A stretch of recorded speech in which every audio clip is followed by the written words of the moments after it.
नमस्कार, स्वागत है आप सभी का जनसत्य न्यूज पर। मैं हूं आपके साथ अनु सिंह। 1990 में आई सुपर डुपर हिट फिल्म आशिकी के हीरो राहुल रॉय आज हमारे साथ हैं। राहुल की डेब्यू फिल्म आशिकी 6 महीने तक हाउसफुल चली थी। राहुल रॉय ने इसके बाद प्यार का साया, बारिश, जुनून, गजब तमाशा जैसी कई फिल्में की और इसके बाद बिग बॉस सीजन 1 भी जीता। अब वे अपने एक नए प्रोजेक्ट के साथ आ रहे हैं, इस पर उनसे बात करेंगे। लेकिन सबसे पहले राहुल, आपका बहुत बहुत स्वागत है जनसत्य न्यूज पर। बहुत बहुत शुक्रिया मुझे जनसत्या में बुलाने के लिए। और ये लॉकडाउन का एक्सपीरियंस जो है, कभी सोचा नहीं था कि इस लाइफ टाइम में ऐसे परिस्थिति को झेलना पड़ेगा या करना पड़ेगा या जो कुछ भी कहते हैं। लेकिन क्या है कि फॉर्चुनेटली एक स्पिरिचुअलिटी को फॉलो करता हूँ, तो मुझे इंट्रोस्पेक्शन करना, अपने आप के साथ जीना, आई डोंट फील इतना अनकंफर्टेबल और मन की शक्ति बहुत स्ट्रांग है।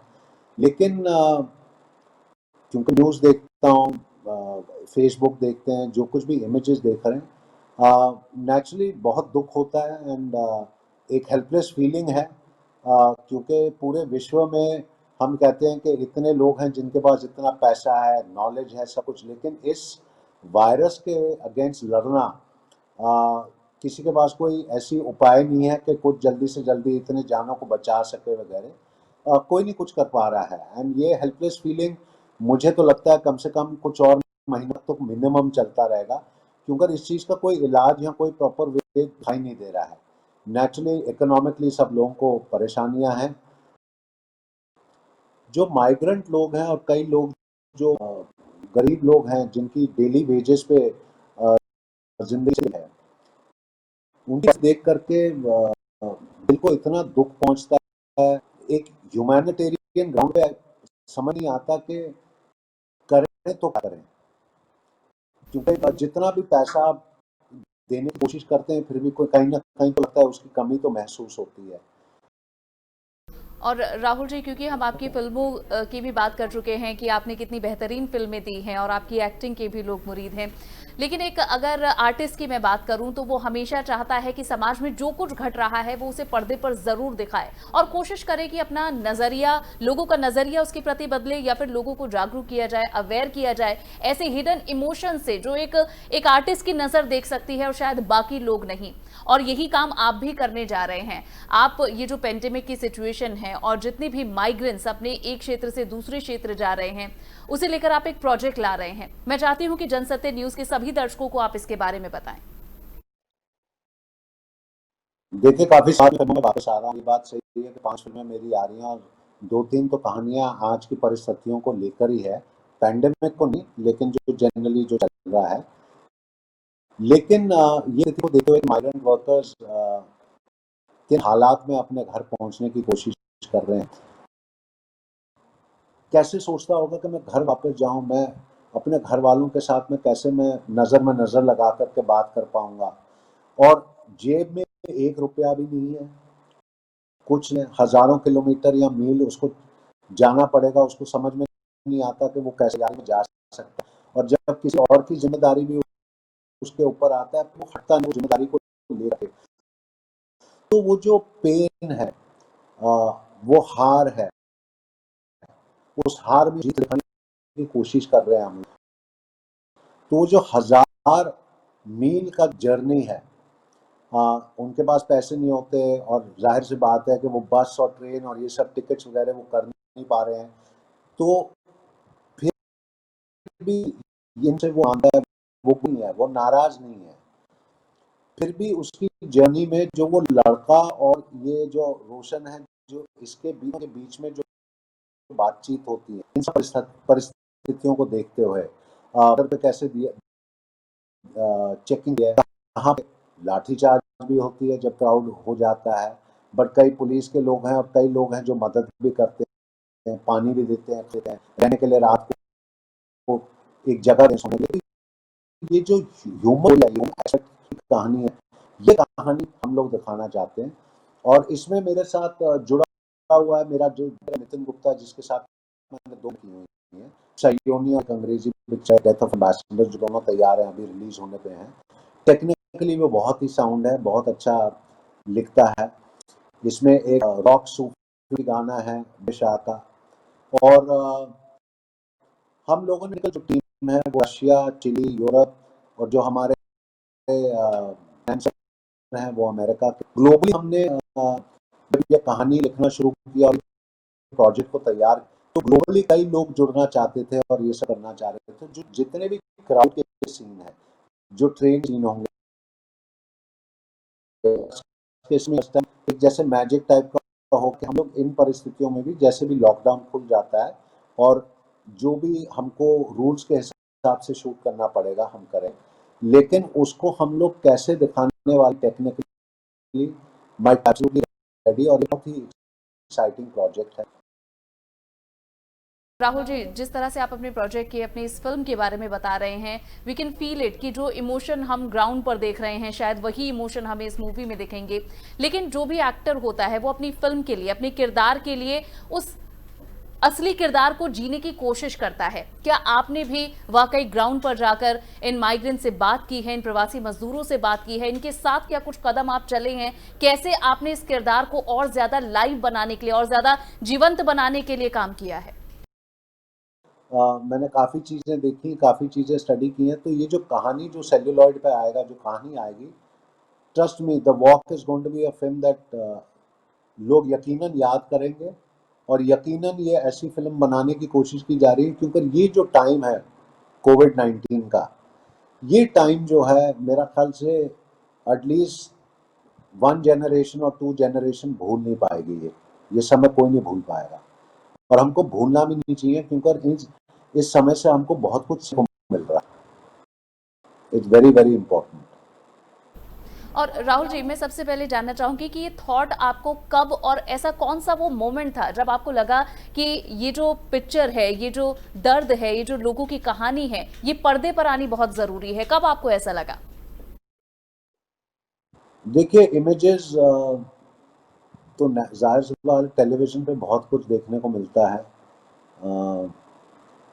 वो इमेज एक माइग्रेंट की जो एक छोटे लड़के को अपने पीठ पे लेके जा रहा है, पता नहीं, मेरे को याद नहीं है कौन से चैनल पे है, बट ये सब चैनलों में मैं देख रहा था। और मीलों तक उनके चप्पल नहीं है, जूते नहीं है। और आई कैन इमेजिन कि मैं जब घर के बाहर निकलता हूँ तो इतनी गर्मी होती है, तो उस तपतपाही गर्मी में ये लोग कैसे चलते होंगे। और एक इमेज जो मैंने एक चैनल में देखा था, वो तो मेरे दिमाग से मैं निकाल भी नहीं सकता हूँ, कि एक बंदा जो है थोड़ा, और एक मरे हुए को सड़क पे खा रहा है, खाने की कोशिश कर रहा है। मैं यकीनन कह सकता हूँ कि ये दुर्भाग्यपूर्ण सिचुएशन जो है, आ, सिर्फ ह्यूमन लेवल की बात कर रहा हूँ, सिर्फ ह्यूमन लेवल की बात कर रहा हूँ, ये कभी अपने दिमाग से कभी जाएगी नहीं। ये इमेजेस हमारे दिमाग से कभी जाएंगे नहीं, क्योंकि आ, ये हकीकत है। ये लोग they are going through this. और यकीनन मैं उन लोगों को सल्यूट करता हूँ जो लोग इतना कुछ ये माइग्रेंट वर्कर्स के लिए करने की कोशिश कर रहे हैं, जो इन लोगों को घर पहुंचाने की कर रहे हैं। वो कर रहे हैं, कोशिश नहीं कर रहे हैं, वो कर रहे हैं। एंड जिस तरीके से जब ये लोग माइग्रेंट वर्कर्स जाते हैं, सड़कों पर चल रहे हैं वगैरह, तो उनको रास्ते पे खाने के पैकेट देने की कोशिश कर रहे हैं, उनको पानी दे रहे हैं। तो ये जो है ना, ये जो ह्यूमन स्पिरिट्स जो है, मैं इसको दर्शाने की कोशिश कर रहा हूँ। जो पॉजिटिव एस्पेक्ट है कि कितनी मुश्किल सी चीज़ है ये। और यही सब कहना कि गवर्नमेंट ने ये नहीं किया, वो नहीं, I am not interested in the government, I am not interested कि वो लोग क्या कर सकते हैं या नहीं कर सकते हैं। दिस कहानी is more of the human spirit, कि एक ह्यूमन दूसरे ह्यूमन की तरफ कैसे इन परिस्थिति से आगे बढ़ने की कोशिश कर रहा है, which is next to impossible, फिर भी वो कर रहे हैं। तो ये वो स्पिरिट की बात है। दैट इज वाई इस ये कहानी को हमने टाइटल दिया द वॉक, क्योंकि द वॉक एक डिनोट करती है, मतलब कि एक इंसान की जो जो जर्नी होती है, वो जर्नी कैसे होती है। और इस जर्नी में मैं यकीनन आपको बोल सकता हूँ, दर्शकों को बहुत कुछ समझने को, अपने आप से पूछने के लिए और देखने को मिलेगा। I am really proud of the way this project is shaping up. तो कब तक उम्मीद करें हमारे दर्शक की इस फिल्म को, कब तक देख पाएंगे वो?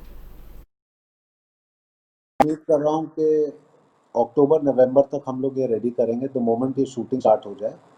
And I am not concern, अगर वो OTT प्लेटफॉर्म पे है तो OTT प्लेटफॉर्म पे इट विल बी यकीनन on a good OTT platform, क्योंकि सिनेमा घर के बारे में अभी तक तो कुछ पता नहीं है कि क्या परिस्थिति होगी, but the film is being made as a feature film for theatre, and but we are ready to give it to whoever wants to, पर पहले हम लोग बनाने की कोशिश कर रहे हैं। मैं जानता हूँ कि this is going to be a big film. Rahul ji, मैं इस फिल्म की मेकिंग से ही जुड़ा एक और सवाल आपसे जरूर जानना चाहूंगी कि अक्सर आजकल का जो ट्रेंड चल रहा है, कुछ ऐसी फिल्में बनती हैं, कुछ ऐसे उनके जो विषय होते हैं कुछ लोगों को पसंद नहीं आते, तो उसके लिए आपको क्रिटिसिज्म भी झेलना पड़ता है। ये भी कुछ एक ऐसा ही मुद्दा है जो बहुत से लोगों को शायद पसंद नहीं आएगा, तो क्या आप उसके लिए भी तैयार हैं? वो नहीं चाहेंगे कि आप इस दृश्य को डॉक्यूमेंट करें कहीं पर? 30 ईयर्स में मैं ऐसे सिचुएशन से कई चीज़ों से गुजर चुका हूँ, तो मुझे इससे कोई फ़र्क नहीं पड़ता है। यू सी, आप अपनी आंखों को बंद कर दें या उस नज़रिए से आप अपने मुंह को हटा दें, तो ऐसा तो नहीं है कि वो सिचुएशन कभी उठी नहीं थी।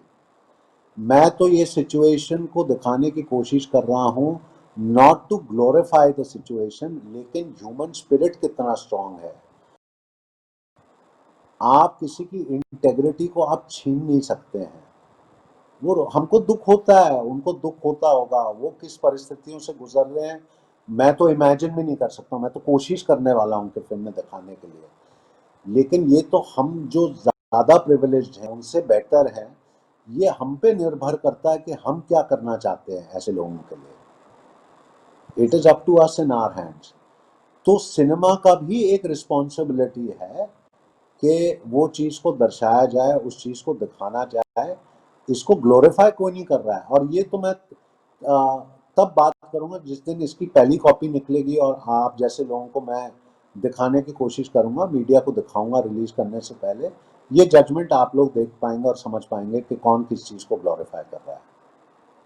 और राहुल जी, जब आपने कहा कि जब आपने टीवी पर ये सारे वीडियोस देखे, इन लोगों की कहानियां सुनी और देखी, आपको लगा कि शायद इस पर फिल्म बनानी चाहिए, किन लोगों से सबसे पहले आपने बात की? क्योंकि जब कोई एक प्रोजेक्ट आता है तो उसके बारे में कुछ सजेशन लिए जाते हैं, टीम बिल्ड की जाती है, तो उस प्रोसीजर के बारे में भी जरा हमें बताइए।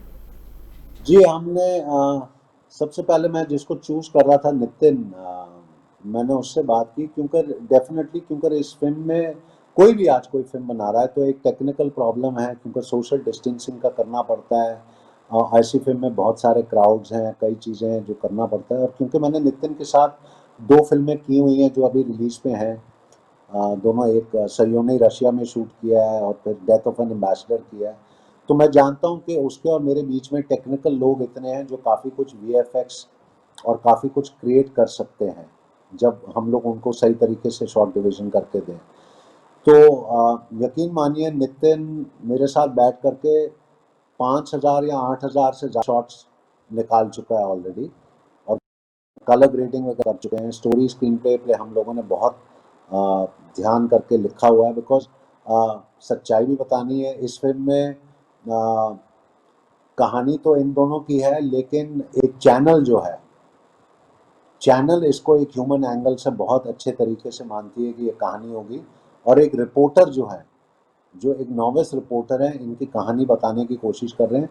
तो हमने वो सब पहलू जो है, हमने सब एंगल्स कवर कर दिए हैं इस फिल्म में, कि कैसे कोई समझता है कि यार ये कहानी इन गरीबों की कहानी, या ये कहानी चलो एक सेक्शन के लिए ठीक होगा, एक इवनिंग के लिए ठीक होगा वगैरह, लेकिन कुछ कहानियां ऐसी होती हैं जो बहुत ही इंस्पायरिंग हो जाती हैं। जाने अनजाने हमारे जगह में इतने सारे हीरोज हैं जो नेसेसरली पर्दे पे नहीं है, जो नेसेसरली इतना कुछ नहीं करते, लेकिन उनके जो कर्म होते हैं या जो वो काम करते हैं उस सिचुएशन के अंदर, तो वो खुद बे खुद दूसरों की नज़रों में एक हीरो दिखने लगते हैं, या दूसरों के नज़रों में बहुत इंटेग्रिटी और रिस्पेक्ट कमाते हैं। आदमी की पहचान देखो, इस बीमारी की एक चीज़ है कि आदमी की पहचान सिर्फ उसके कपड़े, कार, बंगले और गाड़ी से नहीं होती है। अब ये चीज़ भी जो है, इसकी कोई इतनी भी वैल्यू नहीं रही है, क्योंकि ये बीमारी तो सबको छू लेती है। अगर मैं ये कह सकूं तो, और उम्मीदें भी अब आपसे बहुत ज्यादा बन गई हैं इस फिल्म को लेकर। और अगर मैं इस फिल्म के अलावा कुछ बात करूं तो जिस तरह से इमोशन आप इस वक्त फ्लोट करते अपने आसपास देख रहे हैं, किस तरह से आप भी कोशिश कर रहे हैं कि आप लोगों तक पहुंचे, उनकी मदद करें, क्योंकि आपकी इंडस्ट्री के ही काफी लोग हैं जो इस वक्त पूरी तरह से मदद करने के लिए इन प्रवासी मजदूरों के लिए, इन माइग्रेंट्स के लिए जुटे हुए हैं। तो आप अपने लेवल पर क्या कर रहे हैं? मैं कई संस्थाओं के साथ हूँ, कई हॉस्पिटल्स के साथ हूँ, तो चुपचाप मैं जो कुछ कर सकता हूँ मैं करता हूँ इन सब लोगों के साथ जुड़ करके। डेफिनेटली ये काम आज से नहीं कई सालों से चलता रह रहा है, सो आई एम ग्रेटफुल कि ये काम मैं करता रह रहा हूँ। ओनली थिंग इज जी। सिनेमा मेरे को आता है तो मैं करता हूँ, क्योंकि वो मेरा काम भी है, मेरा फर्स्ट लव भी है, मेरा प्यार है डेफिनेटली। लेकिन सिनेमा के ज़रिए मैं कहानी बताता हूँ, लेकिन मैं सोशल मीडिया और ये सब चीज़ों में